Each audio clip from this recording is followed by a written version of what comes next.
ગુજરાત સરકારના ભણશે ગુજરાત આગળ વધશે ગુજરાતના નારા વચ્ચે છોટાઉદેપુર જિલ્લાના નસવાડી તાલુકામાં આવેલા કુકરદા ગામની એક કરુણ હકીકત સામે આવી છે। અહીંના બાળકો શાળાએ જવા માટે કાદવ અને કિચડથી ભરેલા રસ્તાઓમાંથી પસાર થવા મજબૂર બન્યા છે, જે શિક્ષણના મૂળભૂત અધિકારને પણ પડકારે છે।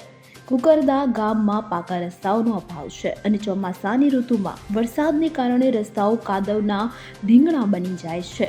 બાળકો ચંપલ હાથમાં લઈ કપડાં અને પુસ્તકો બગડવાના ડર સાથે શાળા જવા નીકળે છે।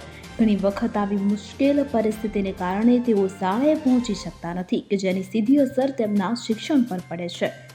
મળતી માહિતી મુજબ સ્થાનિક ગ્રામજનો લાંબા સમયથી પાકા રસ્તાઓની માંગ કરી રહ્યા છે, પરંતુ તંત્રની ઉદાસીનતાને કારણે સમસ્યા જેમની તેમ રહી છે।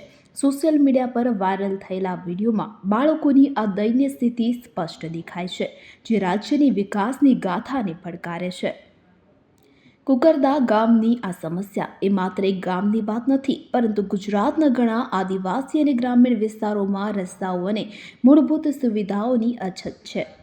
છોટાઉદેપુરમાં રસ્તાની દયનીય હાલતોના અનેક કિસ્સાઓ સામે આવી રહ્યા છે, કે જેમાં દર વર્ષની જેમ આ વર્ષે પણ ઘણા એવા કિસ્સાઓ સામે આવ્યા છે, કે જેમાં રસ્તાના અભાવે પ્રસૂતા મહિલાને જોડીમાં ઉંચકીને એમ્બ્યુલન્સ સુધી લઈ જવી પડતી હોય। આ ઘટનાના વિડીયો પણ સોશિયલ મીડિયામાં વાયરલ થયા છે, પરંતુ તંત્રને તો જાણે કોઈ ફરક જ ન પડતો હોય તેમ આંખ આડા કાન કરી રહ્યું છે।